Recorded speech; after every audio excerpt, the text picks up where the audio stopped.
The observation deck of the Galactic Council's finest research station buzzed with nervous energy. Beings from across the galaxy pressed against reinforced viewing ports, their various forms creating a colorful mosaic of alien life. Tentacles twitched, scales shimmered, and crystalline forms pulsed with anxious light as they watched the scene unfolding on the planet below. Ambassador Zeekthal of the Viridian Collective adjusted her neural crown, its bioluminescent tendrils flickering with concern. As the lead xenobiologist on the station, she had witnessed many strange phenomena across the galaxy, but nothing quite like this. The planet Drakmor, home to the most feared predator in known space, was about to receive its first human visitor. "The readings are off the charts," muttered Dr. Kethvar, his chitinous exoskeleton clicking as he manipulated the sensor controls. The insectoid scientist's compound eyes reflected dozens of data streams simultaneously. The Void Dragon's bioenergy signature is increasing exponentially. It knows something is coming. Through the viewing port, Drakmor's surface appeared deceptively peaceful. Purple methane clouds drifted across a landscape of jagged obsidian peaks and valleys filled with what the locals called soul mist, a corrosive fog that could dissolve most known materials in seconds. Somewhere deep in those valleys lurked Nethysith, the Void Dragon, a creature so ancient and terrible that entire civilizations had fallen trying to study it from orbit. "Why would the humans send anyone to that cursed world?" whispered Felnara, her gossamer wings trembling. The fairy-like being spoke for many of the assembled observers. "Do they not understand what Nethysith has done to our greatest warriors?" Ambassador Zeekthal pulled up holographic records with a gesture. Images flickered to life, showing the remains of previous expeditions. Or rather, what little remained. The Korthak Empire had sent their finest dreadnought-class warriors. The ship's wreckage still orbited the planet, its crew's final transmission, a single word screamed across all frequencies: "Run." The crystalline consortium had tried next, believing their energy-based forms might prove immune to physical destruction. Their expedition leader's consciousness had been recovered 3 cycles later, babbling incoherently about darkness with teeth and eyes like dying stars. The survivor still resided in a specialized care facility, his crystalline matrix permanently fractured by whatever horror he had witnessed.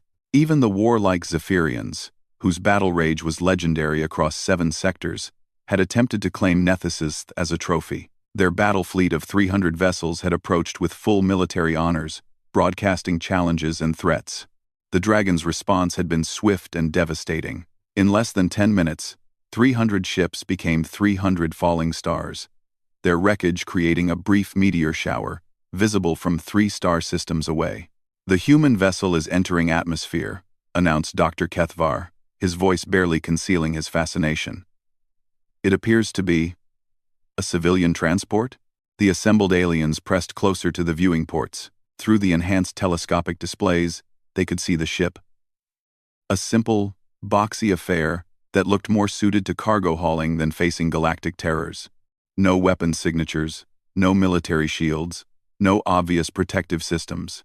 It descended through Drakmor's toxic atmosphere as casually as if landing at a spaceport terminal. "This is either the greatest display of courage in galactic history," murmured Ambassador Zeekthal, "or the most spectacular case of species-wide insanity." The transport touched down in a clearing near the Whispering Canyons, the very territory where Nethysith was known to hunt. The landing was so gentle that it barely disturbed the surrounding soul mist. For long moments, nothing happened. The observers held their breath, or performed whatever respiratory equivalent their species required. Then the ship's cargo bay opened. Dr. Kethvar's manipulator arms froze over his controls. "By the ancient makers. What are they doing?" A ramp descended from the human vessel, and figures began to emerge. But these weren't the armored warriors or heavily equipped soldiers that logic demanded. Instead, a small group of humans walked down the ramp wearing simple environmental suits and carrying what appeared to be camping equipment. "Sensors indicate 5 individuals," Dr. Kethvar reported, his voice climbing to higher frequencies in his distress. "2 adults and—" He paused, recalibrating his instruments. "3 juveniles. The humans have brought their young to face Nethicist.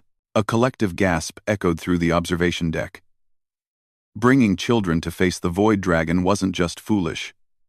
It violated every known principle of species preservation. Even the most savage civilizations protected their offspring from existential threats. Ambassador Zixthal studied the readouts more carefully. According to our files on human development, the youngest appears to be approximately 7 standard years old. The others range from 9 to 14. She turned to address the gathered scientists and diplomats. Perhaps this is some form of ritualistic sacrifice? A way to appease the dragon? No, interrupted Sage Mordoon, the ancient keeper of galactic lore. His voice carried the weight of millennia, and his species was among the first to achieve interstellar travel. I have studied human culture extensively since their recent emergence onto the galactic stage. They are fiercely protective of their young. This makes no logical sense. On the planet's surface, the human family, for sensors confirmed they were indeed related, began setting up what could only be described as a picnic. They arranged portable chairs in a circle, unpacked food containers, and one of the adults activated some kind of audio device that began playing what human databases labeled as music. They're having a recreational gathering, stammered Dr. Kethvar. In the hunting grounds of the most dangerous predator in known space. With their children, the youngest human, a small figure with bright yellow hair, suddenly pointed toward the canyon entrance and began jumping up and down excitedly. Even through the distant sensors, her joy was unmistakable. The adults followed her gaze and began waving at something the orbital observers couldn't yet detect. Seismic sensors are picking up massive movement, Dr. Kethvar announced, his voice now tinged with panic. Something enormous is approaching from deep within the canyon system. Biosignatures match. Oh no. It's Nethicist. The observation deck fell silent, except for the hum of various life support systems. Every being present focused on the unfolding scene with morbid fascination.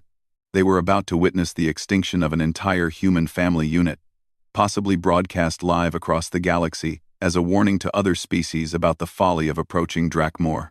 Through the enhanced viewers, a shadow began to emerge from the canyon depths.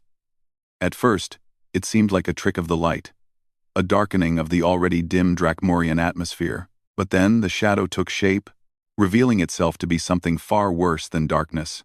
Nethicist rose from the canyon like a living nightmare given form. The dragon's body stretched nearly 2 kilometers from nose to tail, its scales absorbing light itself and creating distortions in local space-time. 6 wings, each large enough to shade a small city, unfurled with a sound like reality tearing. Its eyes, 12 of them arranged in 2 rows along its massive skull, burned with the cold fire of dying galaxies. The creature's very presence seemed to drain warmth from the surrounding area. Soul mist condensed and fell as acidic rain wherever its shadow passed. The rocky ground beneath its feet cracked and aged centuries in moments, demonstrating the temporal distortion field that surrounded the ancient beast. Emergency protocols, shouted Ambassador Zixthal. All vessels prepare for immediate evacuation of the system. If Nethicist decides to leave the planet's surface, we need to be ready to run. But even as alarms began sounding throughout the station, none of the observers could look away from the scene below. The dragon approached the human family with the inexorable movement of a natural disaster. Each step sent shockwaves through the ground that registered on seismic equipment 3 star systems away. The adult humans remained seated in their chairs, apparently unconcerned by the approaching cosmic horror. The children had stopped their play and were now watching Nethicist's approach with what sensors interpreted as excitement. This defies all known psychological profiles, whispered Felnara. They should be paralyzed with terror. The dragon's fear-inducement field alone has driven entire armies into catatonic states. Dr. Kethvar was frantically adjusting his sensors, trying to understand what he was seeing. I'm detecting no stress hormones, no fight or flight responses, no signs of psychological breakdown. The humans appear to be calm. Nethicist reached the clearing where the family waited. The dragon's massive head lowered until it was only a few dozen meters above the humans. its 12 eyes focusing on the tiny figures below. The creature's breath created clouds of supercooled vapor that should have flash-frozen anything in its path. Instead, the youngest human, the little girl with yellow hair, stood up from her chair and began walking toward the dragon. "No," breathed Dr. Kethvar. "She's approaching it voluntarily." Every being on the observation deck watched in stunned silence as the human child walked up to the most feared predator in galactic history, as casually as if approaching a pet. The dragon's eyes tracked her movement. And for a moment, temporal distortions rippled around both figures, making it difficult for the sensors to maintain a clear image. The little girl stopped directly beneath Nethys's massive head and did something that defied every law of biology, psychology, and common sense that the galactic community had ever established. She smiled and waved. The dragon's response was immediate and terrifying. Its 12 eyes suddenly blazed with increasing intensity, and a sound emerged from its throat that had never been recorded in any previous encounter. A deep, thrumming vibration that seemed to resonate through the fabric of space itself. "It's some form of vocalization," Dr. Kethvar reported, his instruments struggling to analyze the unprecedented data. "But the frequency patterns don't match any known aggressive displays or territorial warnings." The little girl tilted her head, apparently listening to the dragon's sound, then responded with her own vocalization, a series of high-pitched sounds that human databases identified as laughter. Then she did something that would be talked about in xenobiological circles for generations to come. She reached up toward Nethys's massive snout and made contact. The touch lasted only a moment, but in that instant, the sensors detected an energy discharge unlike anything in recorded galactic history. It wasn't the destructive force that had obliterated fleets and armies. Instead, it was something else entirely. A warm, golden radiance that spread outward from the point of contact between human child and cosmic terror. The dragon's eyes, which had burned with the cold light of dying stars for eons, suddenly flickered with something new. The temporal distortion field that surrounded the creature wavered and stabilized into patterns that reminded Dr. Kethvar of crystalline growth formations. Complex, beautiful, and somehow peaceful. "Impossible," whispered Ambassador Zeeks-Thal. "The readings suggest that Nethys's bioenergy signature is actually stabilizing. The chaotic patterns that have defined its existence for millennia are organizing into coherent structures." The little girl stepped back and said something to the dragon in human language. The translation system struggled with the informal speech patterns but managed to render her words. "Hi there, big guy. Want to meet my family?" Nethys's response shattered every assumption the galactic community had ever made about the creature's nature. The massive dragon carefully, delicately, lowered its enormous head until it rested on the ground beside the human family's picnic site. The movement was so gentle that it didn't even disturb their portable furniture. The other human children immediately rushed over, their parents following at a more measured pace but showing no signs of fear or concern. Within moments, the clearing contained the most impossible scene in galactic history. A human family having a picnic next to a peacefully resting cosmic horror. "I need to report this to the High Council immediately," Ambassador Zeeks-Thal said, though her voice lacked conviction. But who would believe it? A human child just befriended Nethys? Dr. Kethvar was reviewing his sensor logs, trying to find some explanation for what they had witnessed. The energy discharge when contact was made, it appears to have triggered some kind of fundamental change in the dragon's neural pathways. As if the creature was somehow remembering something it had forgotten. On the planet's surface, the scene continued to defy logic. The human children were now playing some kind of game that involved running around the dragon's massive form, while their parents unpacked more food. Nethys watched the children with all 12 eyes, and the orbital sensors detected what could only be described as contentment emanating from the ancient creature. "Look at the temporal readings," Dr. Kethvar said suddenly. "The distortion field isn't just stabilizing, it's reversing. Areas around the dragon that were aged by centuries are actually returning to their previous state." It was true. Where Nethys had stepped, the cracked and weathered stone was healing, returning to its natural state. The soul mist that had plagued Drakmor for eons was beginning to clear in an expanding radius around the dragon's position. For the first time in recorded history, patches of actual sunlight were breaking through to touch the planet's surface. By the ancient makers, breathed Sage Morden. What if we've had it wrong all this time? In rebatter, what if Nethys isn't a destroyer at all? The suggestion sent ripples of shock through the observation deck. The idea that their fundamental understanding of the galaxy's most feared predator might be incorrect was almost too large to process. Ambassador Zixthal was already opening communication channels to the major galactic powers. This discovery would change everything they thought they knew about dragons, about humans, and about the nature of the universe itself. But for now, she could only watch as a human family shared their lunch with a creature that had terrorized the galaxy for millennia, wondering what other impossible things these strange newcomers might be capable of accomplishing. The emergency session of the Galactic High Council convened within hours of the initial reports from the Drakmor observation station. Representatives from 300 species crowded into the massive assembly chamber, their various forms creating a living kaleidoscope of galactic diversity. The air thrummed with dozens of different languages as translators worked overtime to keep pace with the unprecedented discussion. Chancellor Vexthara of the Hegemony called for order, her crystalline form pulsing with authoritative blue light. We are here to address the reports from Drakmor Station regarding the human interaction with the entity designated Nethys. Ambassador Zixthal, please present your findings. The Viridian diplomat activated the central holographic display, showing the recorded footage from the observation station. Gasps and exclamations in various alien languages filled the chamber as the assembly watched the impossible scene unfold. A human child walking up to the galaxy's most feared predator and simply touching it. The implications are staggering. Ambassador Zixthal began, her neural crown flickering with nervous energy. For over 2,000 standard years, Nethys has been classified as a cosmic threat level Omega. Every approach has resulted in complete destruction of all participants. Yet these humans appear to have achieved peaceful contact with no apparent preparation or special equipment. High Admiral Korzak of the Zephyrian Warfleet slammed his armored fist on his delegation's table. Impossible!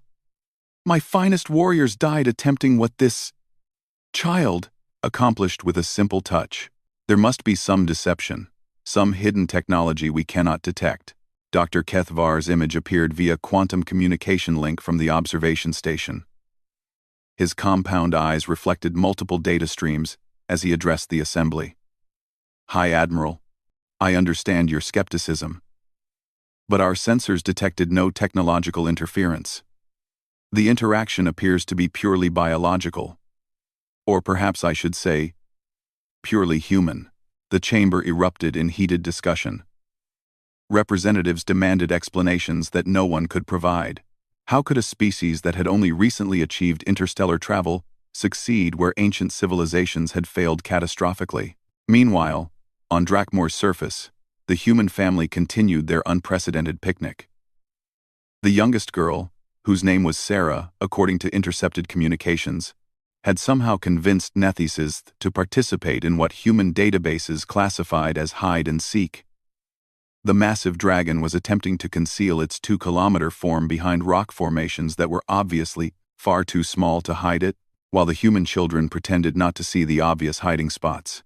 The dragon is playing, whispered Felnara, her gossamer wings trembling with disbelief. A creature that has existed since before my species developed written language is playing games with human children? The transformation of Drakmor itself was equally remarkable. Where Nethys' presence had once brought temporal decay and environmental destruction, the planet was now experiencing a renaissance. The soul mist continued to clear in expanding circles, revealing landscapes that hadn't seen natural light in millennia. Ancient forests, preserved in temporal stasis, were beginning to bloom again as the dragon's destructive field reversed into something that could only be described as healing energy. We're detecting life signs across the planet, Dr. Kethvar reported to the council session. Species that were thought extinct are emerging from deep underground shelters. The entire ecosystem appears to be regenerating at an accelerated rate. This revelation caused another uproar in the assembly. Drakmor had been written off as a dead world. poisoned beyond recovery by Nethys's mere presence. The idea that it could be healing challenged fundamental assumptions about cosmic threats and environmental destruction. Sage Mordoon raised his ancient hand for attention. Perhaps we should consider that our understanding of dragons has been fundamentally flawed. What if they are not destroyers by nature, but guardians driven mad by isolation and fear? The suggestion was radical beyond measure. Dragon lore across the galaxy consistently described these entities as forces of chaos and destruction. Ancient texts spoke of dragons as the enemies of all life, cosmic aberrations that existed only to unmake the order that civilizations had built. But the evidence from Drakmor was undeniable. As the human family spent more time with Nethys, the dragon's behavior continued to defy every established pattern. The creature that had once vaporized entire fleets now carefully adjusted its movements to avoid accidentally stepping on the human's picnic blanket. Look at the neural activity scans. Dr. Kethvar highlighted new data streams on the holographic display. Nethys's brain patterns are showing massive reorganization. Structures that appeared chaotic and fragmented are integrating into coherent networks. It's as if the dragon is remembering who it used to be.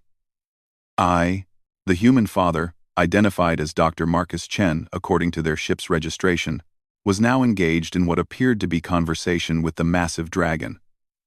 The creature would emit its deep, thrumming vocalizations, and Dr. Chen would respond in standard human speech. Somehow, they seemed to understand each other perfectly. Are we witnessing the development of true interspecies communication? Asked Representative Tholmas of the Academic Consortium. If humans can establish meaningful contact with dragons, the implications for galactic diplomacy could be revolutionary. But it was Sarah, the youngest human child, who continued to demonstrate the most remarkable connection with Nethys.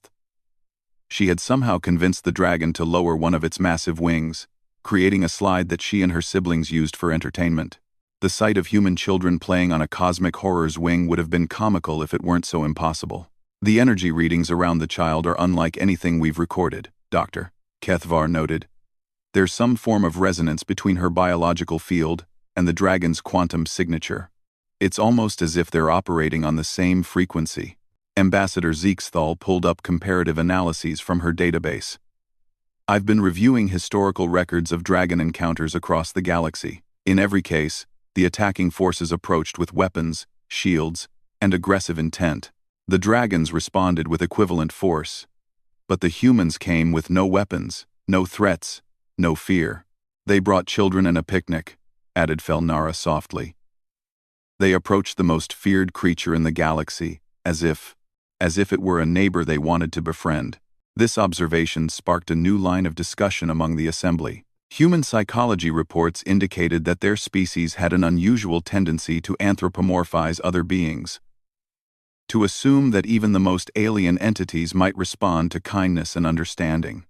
Most galactic species considered this trait to be a dangerous weakness that would lead to extinction. Perhaps they had been wrong.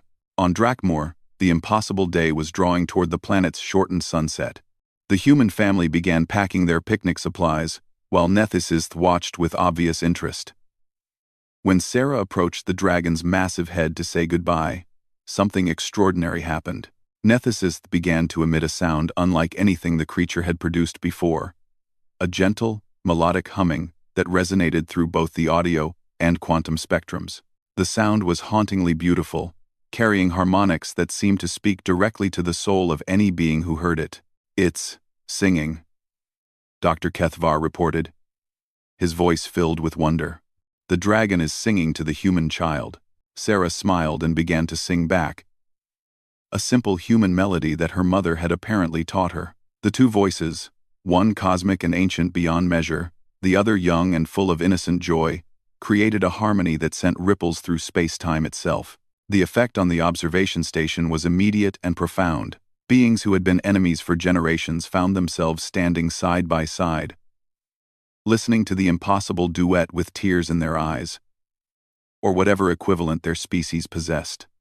The song seemed to touch something universal, a reminder of beauty and connection that transcended species boundaries. "Record everything," whispered Chancellor Vex Thera.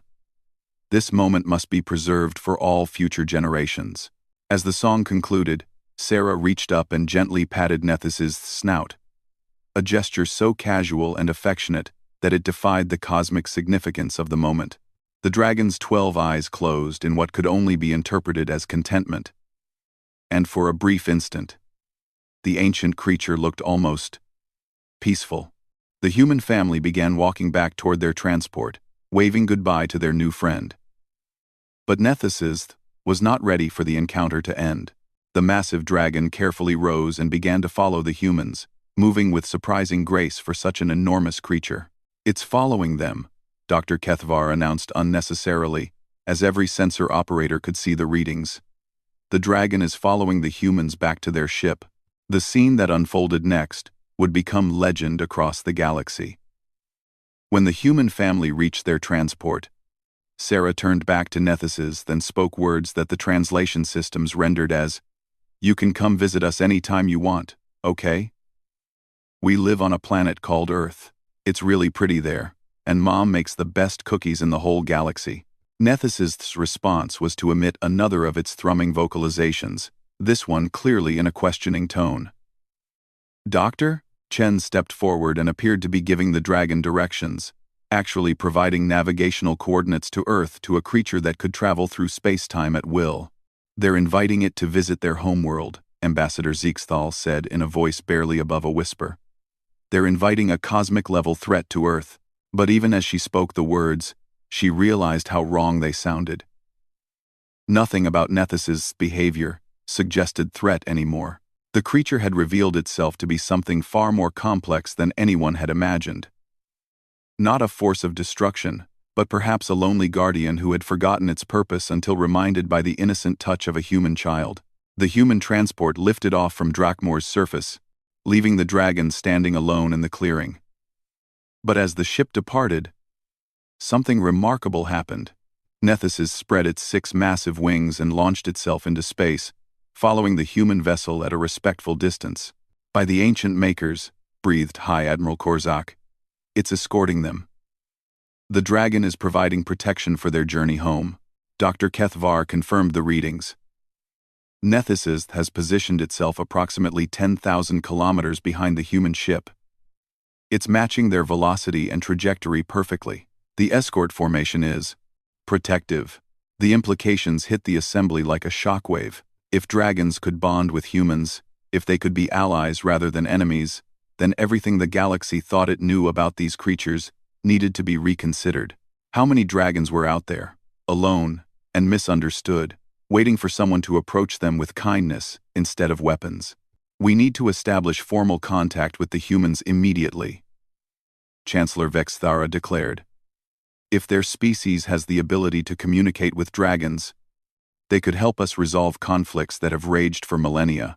But Ambassador Zixthal was already reviewing the human ship's destination. According to their filed flight plan, they're heading to a system designated as Sol. To the 3rd planet. Earth appears to be their primary colony world. A colony world? Dr. Kethvar's compound eyes refracted in surprise. "Our intelligence suggested Earth was their home planet." "It is," Sage Mordun corrected quietly. "According to our xenological studies, humans evolved on Earth. If they consider it merely one of many worlds, then they have a very different relationship with planets than most species." This revelation added yet another layer to the growing mystery of human nature. Most species treasured their home worlds above all else, treating them as sacred and irreplaceable. But humans seem to view planets as homes to be shared. As the observation session continued, reports began flowing in from across the galaxy. The news of successful human-dragon contact was spreading through diplomatic channels, and the responses were immediate and dramatic. Species that had been locked in territorial disputes with dragons for centuries were demanding human mediation. Ancient grudges that had shaped galactic politics for millennia suddenly seemed negotiable. But perhaps most significantly, long-range sensors began detecting movement in deep space. Dragons that had hidden in the void for eons were beginning to stir, as if responding to some cosmic signal that announced the possibility of peace. The universe was about to change in ways no one could have predicted, And it had all started with a little girl who saw a monster and decided to offer it friendship instead of fear. 6 months after the incident on Drakmor, the galaxy had transformed beyond recognition. The human colony ship Peaceful Horizons approached Earth's orbital space, carrying the largest diplomatic delegation in recorded galactic history. Representatives from over 500 species crowded the massive vessel's conference halls, all eager to witness what had become known as the Earth phenomenon. Ambassador Zixthal stood at the observation deck's main viewing port, her neural crown flickering with barely contained excitement. Through the transparent aluminum, Earth hung like a blue and green jewel against the star field. But it was what surrounded the planet that had stunned the diplomatic corps into speechless awe. Dozens of dragons moved in graceful orbits around Earth, their massive forms creating an impossible ballet in the vacuum of space. These weren't just any dragons. These were creatures that had been legends for millennia. Cosmic entities that had single-handedly shaped the military policies of entire galactic sectors. Identification confirmed on the largest specimen, Dr. Kethvar announced from his sensor station.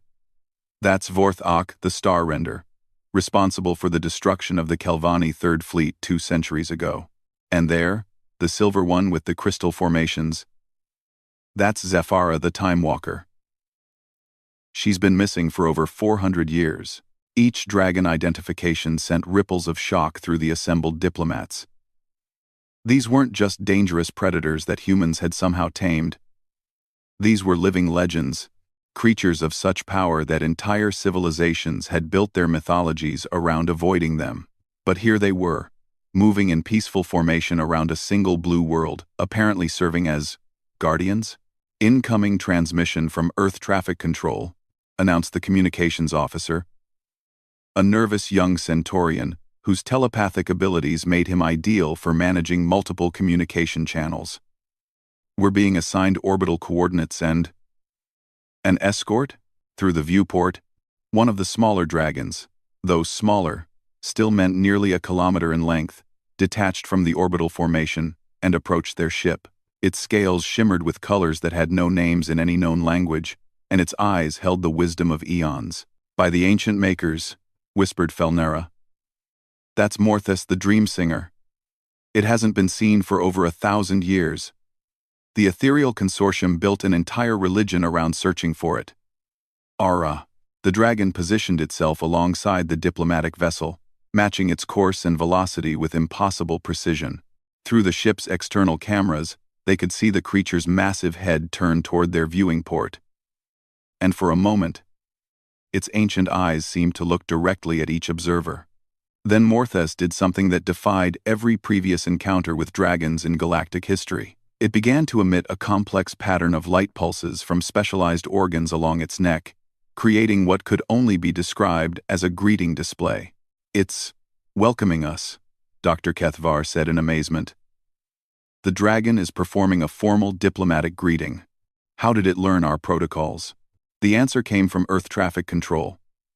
Diplomatic vessel, Peaceful Horizons, you are cleared for approach to Luna Station. Please follow your escort and maintain current velocity. Morthus will guide you to the diplomatic docking bay. Welcome to the Sol System. The casual way the human traffic controller referred to the legendary dragon by name, as if it were just another member of the control team, sent another wave of astonishment through the alien diplomats. Luna Station turned out to be a marvel of engineering that defied conventional understanding of space architecture. Built into Earth's moon, the station sprawled across both the visible and dark sides of the satellite. Its design incorporating features that seemed specifically adapted for dragon habitation. Massive bays opened directly to space, each one large enough to accommodate creatures of cosmic proportions. The construction appears to be collaborative, Dr. Kethvar observed as they approached. I'm detecting both human engineering signatures and something else. The energy patterns suggest the dragons themselves participated in the building process. As their ship docked, the diplomats were greeted by a sight that would have been impossible anywhere else in the galaxy. The station's arrival bay was staffed by both humans and dragons working together in perfect coordination. A massive creature with scales like polished obsidian carefully maneuvered cargo containers, while human technicians directed the process via some form of shared communication system. The human delegation leader, Dr. Sarah Chen, the same little girl who had first touched Nethysist, now grown into a young woman, approached the diplomatic party with a warm smile. Floating beside her, held aloft by some form of anti-gravity field, was a dragon the size of a house cat, its miniature form perfectly proportioned, despite its impossible size. "Welcome to Luna Station, Doctor," Chen said, her voice carrying the same warm confidence she had possessed as a child. "I'm Sarah Chen, Director of Interspecies Relations. This is my partner, Oler Pipsis. He's what we call a nano-dragon, though he's actually just as ancient and wise as his larger cousins." The tiny dragon emitted a sound like tinkling bells and performed an elaborate aerial bow that somehow conveyed both dignity and humor. Ambassador Zeeksthal found herself struggling to process what she was seeing. "Forgive my directness, Dr. Chen, but our records suggest that dragons cannot alter their physical size. How is this possible?" Dr. Chen's smile grew even brighter. "That's one of many things we've learned about dragons since that first day on Drakmor. They're not actually bound by conventional physics the way we assumed. Size, time, space, these are more like suggestions to them. They can be as large or small as the situation requires." To demonstrate, Pips is suddenly expanded to the size of a shuttlecraft, his form filling a significant portion of the arrival bay. Then, compressed back down to housecat size, in the space of a heartbeat. The transformation was so casual that it was clear this was perfectly normal behavior. "The tour begins in Conference Hall Alpha," Dr. Chen continued, gesturing toward a corridor that seemed to stretch far beyond what the station's exterior dimensions should have allowed. "But first, I think you should meet the Council." The Dragon Council, as it turned out, was exactly what the name implied: a formal governing body of dragons that worked alongside human leadership to manage Earth's interstellar relations. The conference hall where they met defied geometry, its interior space somehow vast enough to accommodate dozens of full-size dragons, while still fitting within the station's structure. Nethysist was there, looking exactly as magnificent and terrible as the day Sarah had first approached it. But now the ancient dragon wore what could only be described as a smile, its 12 eyes bright with intelligence and warmth as it recognized the assembled diplomats from the old observation station footage. "Honored guests," Nethysist spoke, its voice somehow reaching every being in the hall despite the vacuum of space around them. "We welcome you to the new age of galactic cooperation. Long have we dwelt in shadow and solitude, misunderstood and feared. But humanity has shown us a different path." The dragon gestured with one massive wing toward a holographic display that showed the current state of the galaxy. Where once there had been vast regions marked as dragon territory, avoid at all costs, now there were dozens of green zones labeled as protected systems and cooperative colonies. "We have spent eons guarding worlds and species from threats you could not imagine," continued another dragon, this one with scales that shifted like Aurora Borealis. "But without communication, without understanding, our protection was seen as aggression. Humanity has given us the gift of friendship. And through friendship, we have remembered our true purpose." Dr. Chen stepped forward to address the assembly. "What we've learned is that dragons are naturally protective entities. They're drawn to worlds and species that need guardianship. But they've been operating in isolation for so long that they forgot how to communicate their intentions. When we approached Nethysist with curiosity instead of fear, we opened a dialogue that has changed everything." Representative Tholmus of the Academic Consortium raised a tentacle in query. "But how does this explain their previous aggressive behavior? The destroyed fleets? The devastated colonies?" Nethysist's great head turned toward the academic with something that might have been sadness. "When beings approach with weapons and war machines, we respond to protect what we guard. A parent will fight to defend their young, even if the approaching stranger means no harm. We had no way to distinguish between protectors and invaders, so we chose the safety of those we guarded over the lives of the approaching unknown." The explanation sent ripples of understanding through the diplomatic assembly. Every dragon attack in galactic history had been a defensive action by a creature trying to protect something it valued. The tragedy was that the dragons had been unable to communicate their protective intentions, leading to a cycle of misunderstanding and violence that had lasted for millennia. The humans changed that, added Zephyra the Time Walker, her silver scales chiming softly as she moved. They came not as conquerors or challenges to be met, but as friends seeking to understand. Young Sarah's innocent gesture of affection broke through barriers of fear and mistrust that had existed since before your civilizations achieved spaceflight. Dr. Chen activated another holographic display, this one showing the current distribution of dragon-protected systems throughout the galaxy. We've established the Guardian Protocol, a formal system where dragons and local governments work together to protect inhabited worlds from cosmic threats. Pirates, rogue asteroids, unstable stellar phenomena. The dragons handle threats that would overwhelm conventional defenses. In return, added Pips, his tiny voice somehow carrying as much authority as his massive cousins, we receive what we have always truly desired: companionship, understanding, and the knowledge that our protection is appreciated rather than feared. High Admiral Korzak of the Zephyrian Warfleet leaned forward in his specialized chair. What of military implications? If dragons are now allied with humanity, does this shift the balance of galactic power? The question hung in the air for a moment before being answered not by words, but by action. Every dragon in the hall began to emit a low, harmonic hum that seemed to resonate through the very structure of space-time. The sound was neither threatening nor aggressive. Instead, it carried a message of peace so profound that several diplomats found themselves weeping without knowing why. "We do not seek dominion," Nethesis said quietly. "We seek only to fulfill our true nature as guardians and protectors. Any species that approaches us with peaceful intent will find allies beyond measure. Any species that threatens the innocent will face consequences beyond their comprehension." The demonstration that followed was brief but memorable. Through the hall's viewing ports, the diplomats watched as Zephyra the Time Walker briefly accelerated her personal time stream, causing her to flicker between moments in a display of temporal manipulation that defied the understanding of even the most advanced civilizations.